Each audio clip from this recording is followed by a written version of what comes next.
Hey, it's James here from goodguitarist.com, and today I want to talk about 7 good habits that have helped me the most on my own journey with guitar. These are things that I've learned throughout the years, whether it's advice from somebody better than me or, things that I've tried with my one-on-one students that have helped them the most. These are the 7 things that'll help guide your practice and carve a path towards being a more intermediate or even advanced guitarist.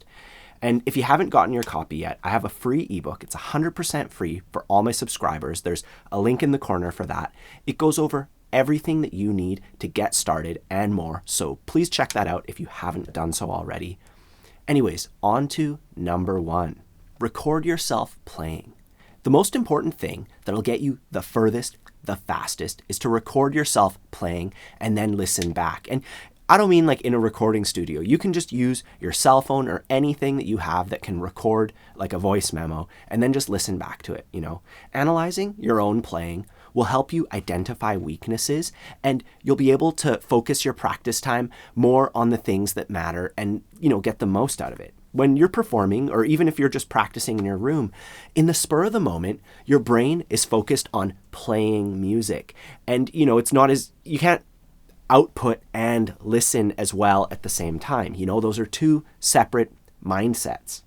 Now, here are some of the things that you should listen for. Your timing and your groove. When you're playing along to a backing track or a metronome, you'll sound pretty good to yourself, for the aforementioned reasons. But when you listen back to that recording of yourself, you'll hear these little discrepancies, places where you're maybe a little bit ahead of the beat or maybe behind the beat, where your groove doesn't line up with the track. Most people tend to rush, which is playing slightly ahead of the beat. Some people drag, which is playing behind the beat. The point is to identify weaknesses in your feel, because this is the fastest way to sound good. Some of the best musicians, they don't necessarily have a ton of scales and all these notes that they can play, but their feel is so good. Whenever you have them playing on a track, it just feels and sounds so good. Another thing is dynamics and volume control. If you're chasing notes, sometimes you might play something way louder than the rest.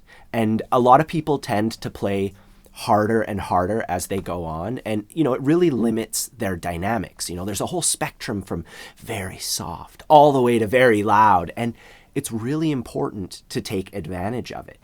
Inflections include hammer-ons, pull-offs, slides, and, a bunch of other techniques like that tend to be quieter than when you just pick notes. And while it's important to practice them to the point where you can control their volume and be consistent, it's also important to realize that a hammer-on or a pull-off can never be as loud as a plucked note.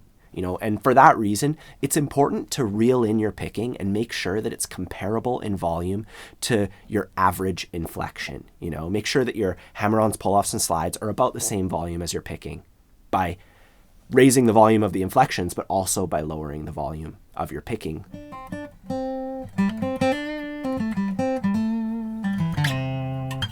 Another incredibly important thing that you don't want to overlook is unwanted noise. Things like strings squeaking, harmonics that just kind of happen randomly, your pick scraping as you pick notes. There's too many to count, and listening to yourself will make you much more aware of what's happening with your playing, and that stuff's pretty easy to clean up. Anyways, number 2 is learn about your gear.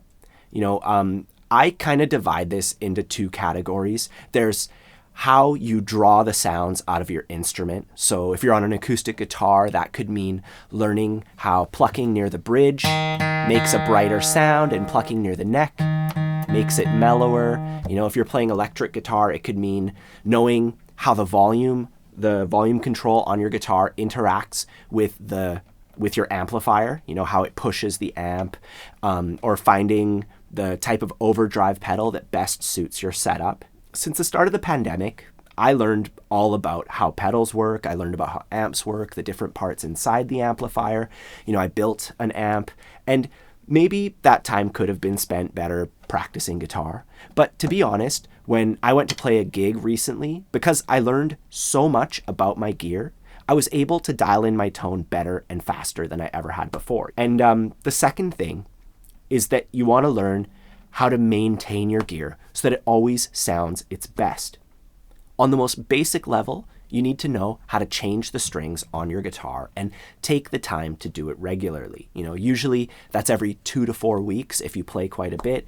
And even if you're not playing that much, as soon as you start using the strings, the oils get on them and it starts corroding them, So you should know how to clean your instrument, or, how much to clean it. I just use a cloth usually and just wipe down the strings whenever I'm done playing it. That seems to help. And, changing the strings regularly. But there's also cleaning the fretboard and cleaning your instrument, Like I discovered recently, when I completely cleaned the fretboard of my Stratocaster, it lost a lot of its feel, and it took me like 4 or 5 months of, finger grease to get it back to how I like it, I made it a little too squeaky clean. But the point is to just take some time to consider that stuff. If you play electric, you could take it a step further and learn some basic adjustments. You can learn how to adjust the intonation, to lube the strings at the friction points so that they slide easier and the guitar stays in tune better. People will charge you a ton of money just to turn a screwdriver a quarter turn and check it with a tuner, and you don't want to go too far and ruin the setup of your instrument if you're inexperienced, and it's up to your comfort level with this kind of stuff. But there are some things that you can do that are so simple, and not only are you able to set up your gear the exact way you want it, but you're also going to save money. I have a book from like the 80s or something. It's called The Guitar Handbook by Ralph Denier, and that's where I learned everything that I know. And honestly, I don't really have to bring my guitars to a tech unless they need some major work done to them. My third tip is to play with others or find a teacher who you can play with. One of the biggest shortcuts for any musician playing any type of instrument is to play music with other people. And I know that it's tough, especially for older beginners. I personally didn't play music until I was 17. I didn't get that chance to play music in my mom's garage with my friends after school. I was a young adult when I started learning guitar in my room by myself. And about a year in, I met someone who played guitar, and he was like, "Hey, do you want to jam sometime?" And I was like, "Sure." And I didn't really know what that even meant. And I went to go jam with him, and it was kind of awkward and a little bit embarrassing, but I realized what I needed to learn in order to pull it off next time. I was able to focus my practice on a goal, a real thing that I wanted to achieve, what I needed to do in order to jam with someone. And after a month or so, I went and I tried it again, and it was a lot more successful, and it kind of makes like a feedback cycle. The more you play with other people, the more you realize what you need to know, and you're able to hone in on those specific things.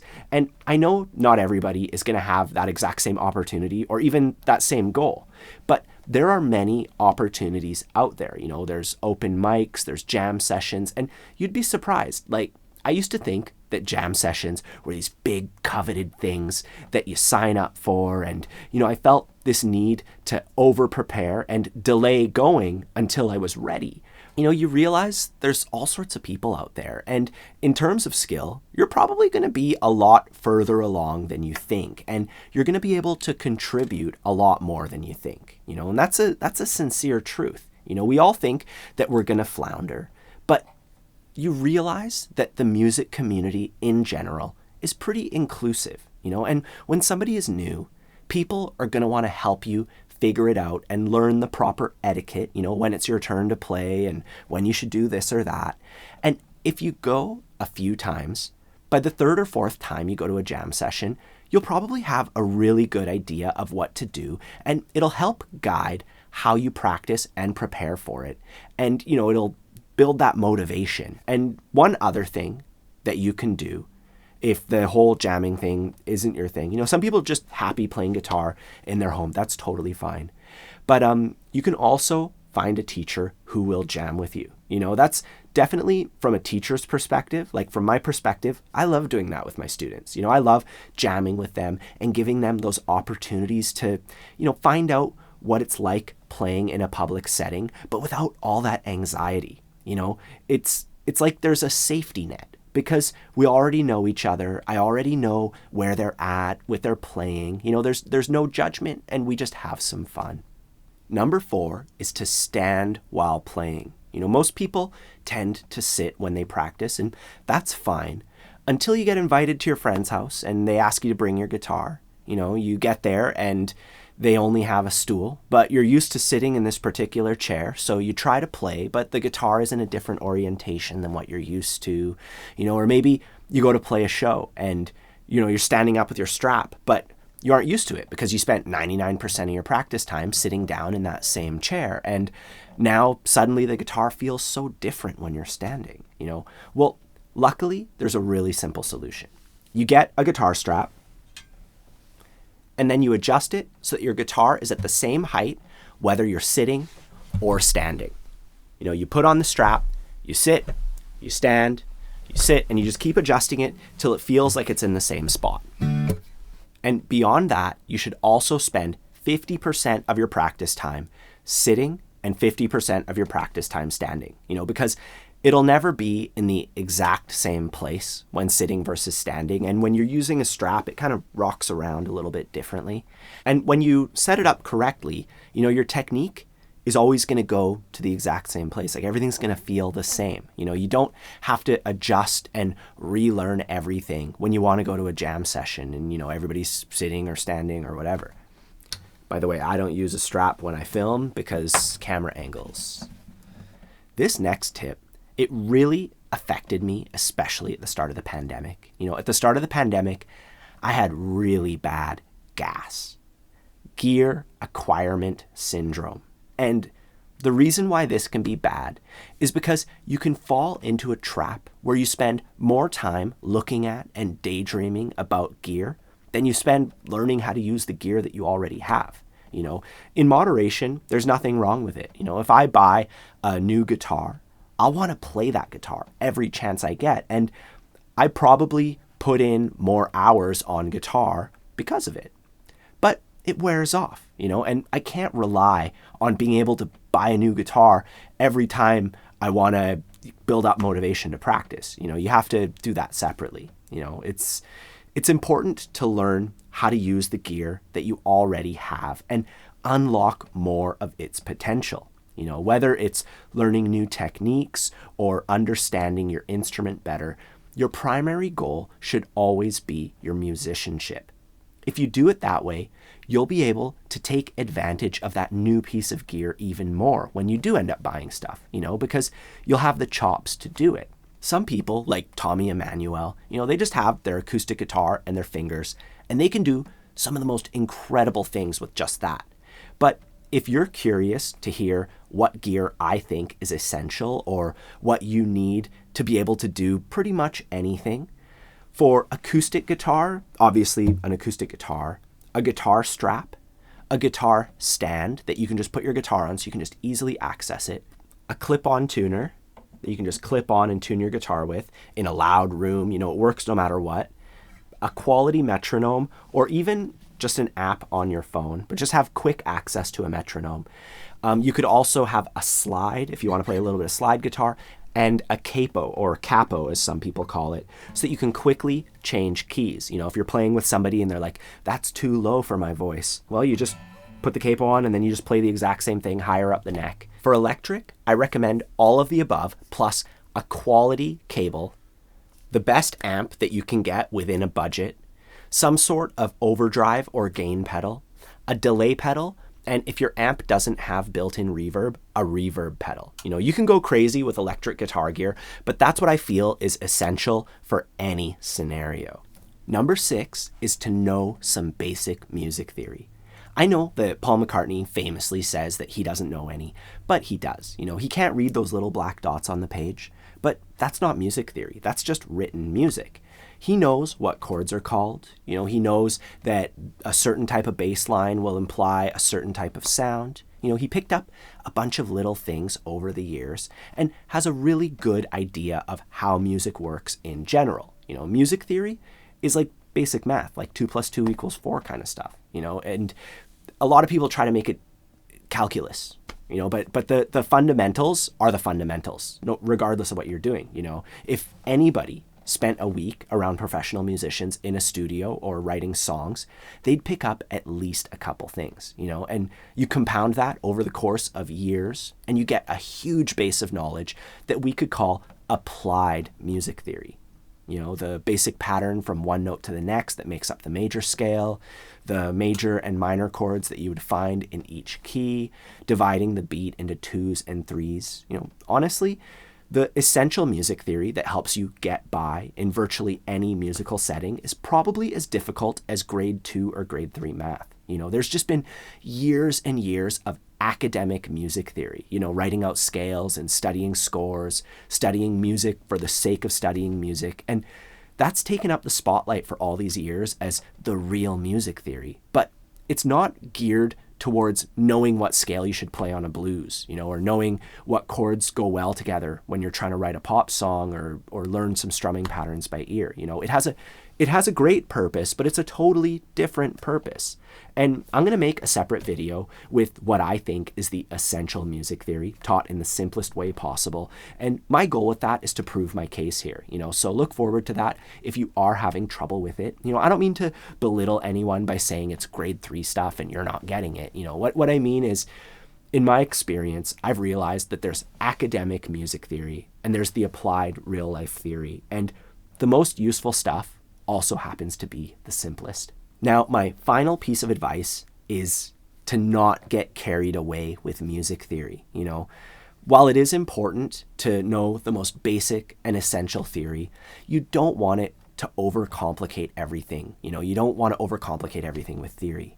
Personally, I'm a little bit of a perfectionist, and it satisfies me in a certain way when everything fits together, but with music, that can't always be the case. And learning guitar provided me with a really great way to break out of that. When I started playing music, everything had to fit into these little compartments.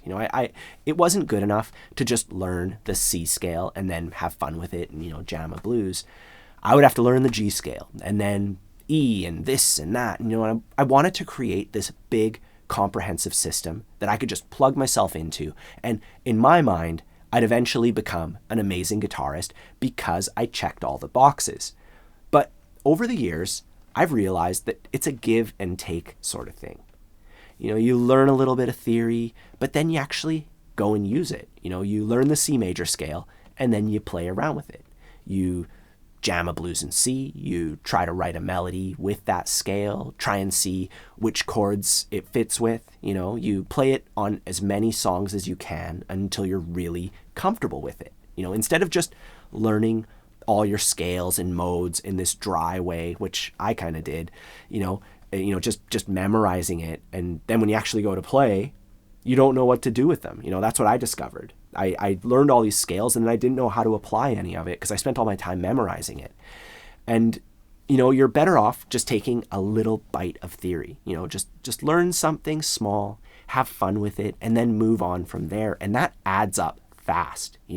It's about finding a balance. You definitely want to know some theory, but don't get too carried away with theory for the sake of theory. You need to apply it and use it to make you better at music. So those are 7 good habits that have made a huge difference in my playing and my one-on-one students' playing. If you have any tips or things that have worked for you that you'd like to share, or any questions regarding what we discussed in this lesson, please leave a comment down below. Also, I have a bunch of courses designed to help you develop countless good habits in your playing in a step-by-step way, from absolute beginner to confident guitarist. There's more info on that in the corner, along with my free ebook, which is 100% free for all my subscribers, goes over all the fundamentals. Don't forget to like and subscribe and have a fun time practicing. I'll see you soon.